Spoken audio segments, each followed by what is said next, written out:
في بداية الموسم قال لك الأهلي هيكسب أي حد، قال لك في بداية الموسم الأهلي هيكسب كل الناس، الأهلي هيلم كل البطولات الموجودة في القارة وفي الدوري المحلي.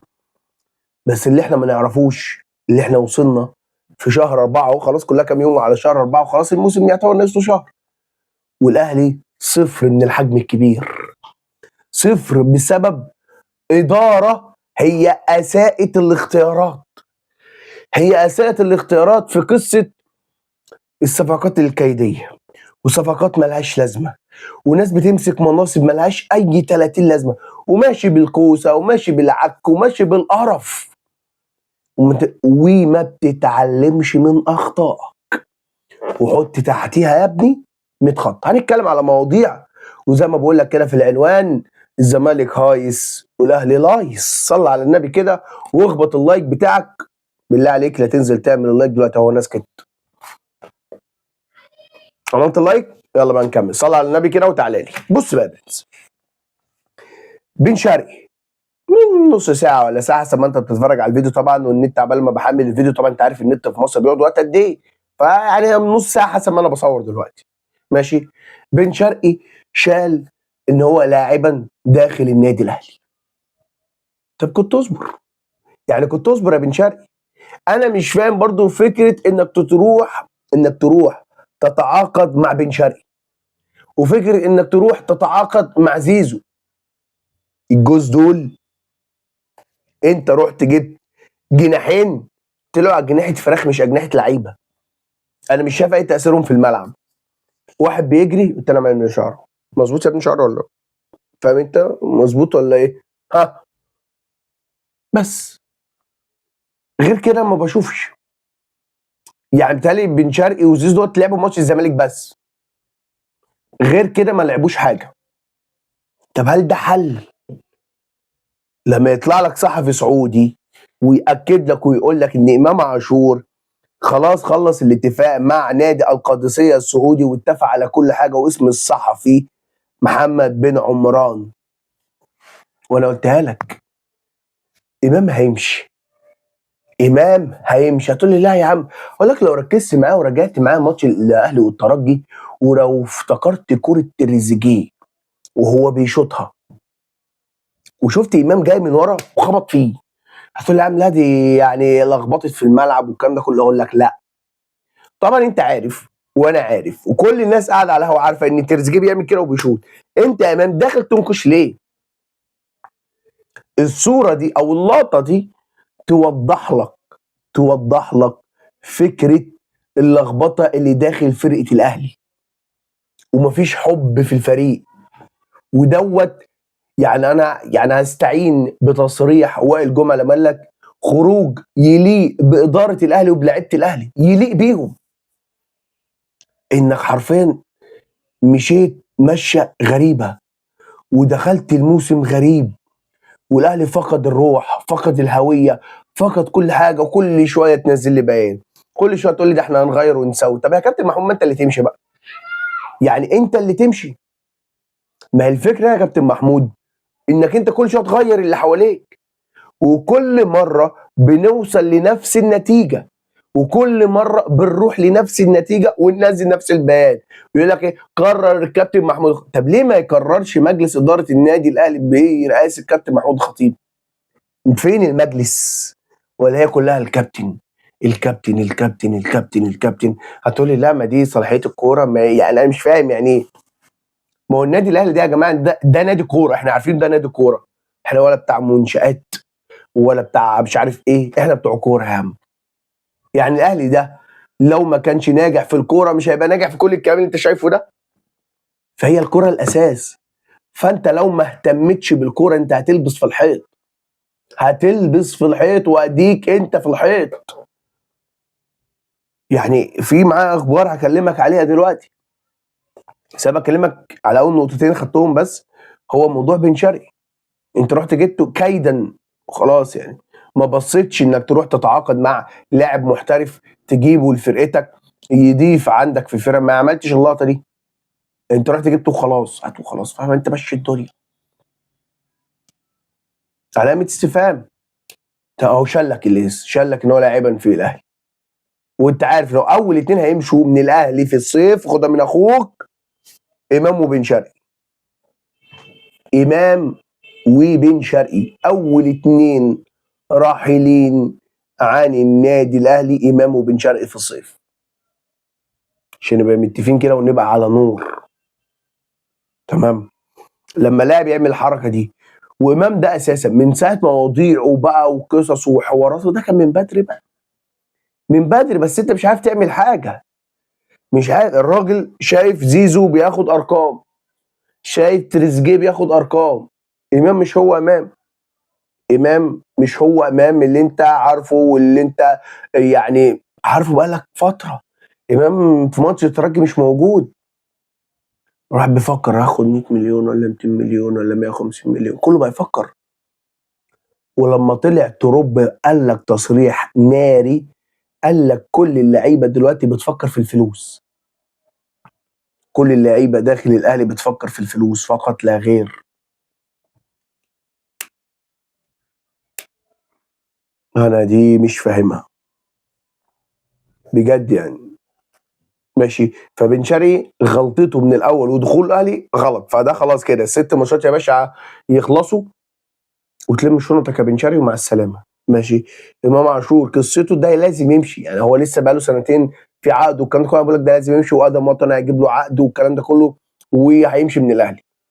ان الاهلي خلي بالك هو عارف وهم عارفين ان هم غلطانين في قصه زيزو والعقد اللي ضرب، يعني لخبطه في الفرقه. هو لعيب كويس كل حاجه، بس مش البوم اللي جه بيه ده، مش بالفلوس قوي اللي جاي بيها دي. لعيب عادي، مش لعيب اللي هو شايفه انا سوبر ستار يعني انت لو جيت جبت امام وزيزو فنيا هقول لك امام مش زيزو، بس زيزو جيب ضجه كبيره، اديت لواحد حجم اكبر من حجمه. هو لعيب عادي والله يا جماعه، مش لعيب اللي هو انت تشوفه هو سريع بس، مهاري لا، بيعدي واحد على واحد لا، عرضياته كان بيرفعها عدل دلوقتي بطل، ده خلاص. هو كان في الزمالك مسمع يعني ما كانش فيه غيره، فجه الاهلي خلاص انا بزاك زي حد. اركن يا ابني جنب الناس دي. فامام لازم يخرج وخلاص تبيعه عشان نبقى متفقين. دي كده ايه النقطه الثانيه. النقطه الثالثه قال لك ايه؟ تغريم لاعبين الاهلي بخصم 15% من الراتب السنوي بعد الخروج من دوري ابطال افريقيا. دي نقطه، بس خد النقطه الثانيه. قال لك ايه؟ قال لك زيزو وتريزيجيه مش هيتخصم منهم اي حاجه عشان هم واخدين مستحقاتهم بالكامل قبل بدايه الموسم. يعني دول بشوات، دول بشوات، انت مالكش علاقه بيهم. يعني دول بشوات انت تخصم من الفرقه كلها، فانت مش عاوز يا ابني الدنيا يحصل لخبطه في الفرقه. يعني انت مش عاوز لخبطه تحصل في الفرقه من اللي انت بتشوفه ده. ما هو ده لخبطه. يعني ايه مثلا تخصم من امام ومروان وديانج والناس دي وما تخصمش من زيزو وتريزيجيه؟ بشوات. فدي اللخبطه، دي اللخبطه اللي في اوضه اللبس وقالها ماجد سامي، وانا هفضل مع تصريح ماجد سامي ده. قال لك قبل ما تظبط كل حاجه وعاوز استقرار الفرقه لازم تظبط اوضه اللبس الاول، لازم تحل مشكله اوضه اللبس الاول. حل مشكله اوضه اللبس وظبط عقودك وخلي اللعيبه كلها النفسيه مرتاحه، ده صاحبي وده مش عارف ايه، كل مش ارقام خزعبليه. ما كل لعيب هيجي لك في الوقت الحالي يتالق ويسجل لك جونين ولا ثلاثه كده وبقى نجم النجوم ومش عارف ايه، يقول لك لا يا باشا اديني انا زي الناس دي. يقول لك يا باشا انا عاوز 100 مليون، عاوز 150، هيقولوا لك كده، هيقول لك نفس الفكره، هي ادينا من ده، احنا عاوزين زي ده. فانك تخصم من يعني انت دلوقتي صح، ما هي برضه يا جماعه يعني انا خدت فلوسي، هتقول لي هات من فلوسك يا زيزو اللي في البنك 15%، اقول لك يا عم انا مالي، حد قال لك اديهم لي؟ بس انت عشان ترضيه، عشان ترضيه. دي مشكله الاداره يا جماعه. يعني انت ازاي مش تخصم من زيزو وتريزيجيه؟ يعني ازاي مش هتخصم من زيزو وتريزيجيه؟ مش فاهمها، مش فاهمها. ما علينا، ننقل على اللي بعده، ننقل على اللي بعده. وبجد انا متضايق، يعني انا متضايق من فكره اللي الاهلي وصل له، والاهلي بقى في حته يعني سبحان الله. يعني تحس ان احنا تايهين لايصين ضايعين، ما تفهمش احنا فينا ايه بجد والله. يعني بقينا في قصص، حوارات، صفقة كاموش اللي جت ديت، مين اللي هيحاسب على فلوسه ده؟ يعني مين اللي هيحاسب على فكرة صفقة كاموش ده؟ مين اللي هيدفع فلوسه وانت عندك أزمة؟ مين اللي عمل عقد تراب؟ يا سبحان الله يا جماعة، والله بعد ما افكر، يعني انت جبت كولر، يعني انت ما اتعلمتش من عقد كولر، فجبت ريبيرو، فانت ما اتعلمتش من عقد كولر اللي كان قبل ريبيرو. ما حد يقنعني اللي لو هي مش سبوبة. ها، فانت عملت مع التروب نفس اللي انت عملته مع الاثنين، هي فكره العقد الكامل. مين صاحب فكره العقد الكامل؟ جبت في مدرب يا عم هيبقى بيني وبينك، لو انت عاوز تمشي او انا لو عاوز امشيك يبقى بيننا 3 شهور شرط جزائي، او شهرين شرط، او شهر شرط جزائي، مش العقد كله شرط جزائي. مين الفزلوك؟ يعني مين صاحب الفزلكه الكبيره دي؟ بص بقى، قال لك كابتن محمود الخطيب سلم يعني صلاحيه الكوره كلها للاثنين، ياسين منصور وسيد عبد الحفيظ في القطاع كره القدم كلهم. سمعنا الخبر ده 9000 مره، سمعنا الخبر ده 9000 مره. وفكره انك مش شايف حاجه على ارض الواقع. يا جماعه احنا ما بنلعبش كوره، انت ما بتلعبش كوره ب 3 جنيه. شاف يعني الفلوس اللي انت صارفها كتيره دي والملايين ومش عارف ايه، انت ما بتلعبش كوره ب 3 جنيه. انت فرقتك ضايعه يا ابني، فرقتك ضايعه، في حاجه غلط في الفرقه، واللي يقول لك غير كده كذاب. يعني اللي يقول لك غير كده كذاب. نفوس ما بين اللعيبه مفيش حب، مفيش حب، دي كارثه. يعني المواضيع دي في حد ذاتها كارثه. طب ايه حلها؟ ايه قصصها؟ ما تفهمش بقى. اه والله يعني ما تفهمش، علامه استفهام في كل حاجه. فهنشوف استاذ ياسين منصور واستاذ عبد الحفيظ هيعملوا ايه. قال لك الاثنين هيمسكوا الكوره، ادينا قاعدين يا عم، ادينا قاعدين يا عم. اللي نفسي كل حاجه تجيب الورقه والقلم كده وتجيب مثلا البنود، تحط مثلا اول حاجه لازم نحل مشكله الجمهور، تاني حاجه الصفقات تيجي بعنايه، مش عاوزين صفقات بقى تاني بقى من الزمالك بقى والصفقات الكيديه بقى يركن بقى. رابع حاجه مش عارف تظبط ايه، مش عارف خمسه، كل ده لازم نتظبط، كل ده لازم تعمله عشان تبقى فاهم. يعني هي مش ماشيه وخلاص كده يعني.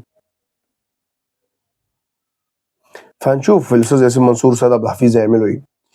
قالك برضو يعني من ضمن التسريبات اللي اتسربت، ما انت بص بقى ساعه الغضب ده بتطلع حاجات بقى. قال لك يعني كابتن محمود الخطيب بيدفع كل شهر $6000 بدل سكن لمحمد علي بن رمضان، يعني 300,000 جنيه.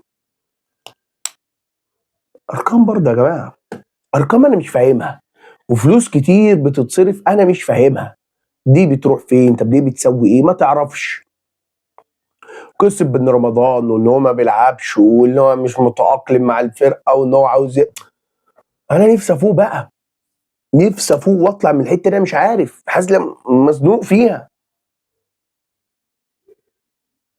يعني حاجه غريبه، دي انك محطوط في حته صعبه قوي. هنشوف. بص بقى، يعني ده المحامي بتاع المدرب، وده سايبه حل، او حتى برضه اللي قال لك الكلام ده يعني اسلام الشاطر وناس كتير يا عم. يعني خلاص كله بقى يطلع بقى يقول لك بقى اللي هو عاوزه. ماشي. قال لك ايه بقى؟ قال لك المدرب مكمل والمحامي المدرب رفض كل الحلول الودية للاتجاه الأقرب لغاية دلوقتي تغيير في الجهاز المعاون مع صلاحيات واضحة. يعني ما معنى الكلام؟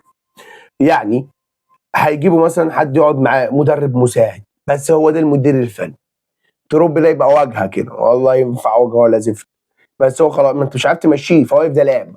هو بيصيف دلوقتي في شرم الشيخ، يعني هو راح يقضي الاجازه بتاعته في شرم الشيخ، غير كده مش هتعرف تعمل معاه حاجه والله. فالراجل قال لك انا عاوز عادي كامل. لقطه والله، احنا نادي لقطه لاي مدرب، لقطه اي نادي لقطه. وصلنا لغايه نهايه الحلقه، ما تنساش اللايك بتاعك كده وصلي على سيدنا محمد. السلام عليكم.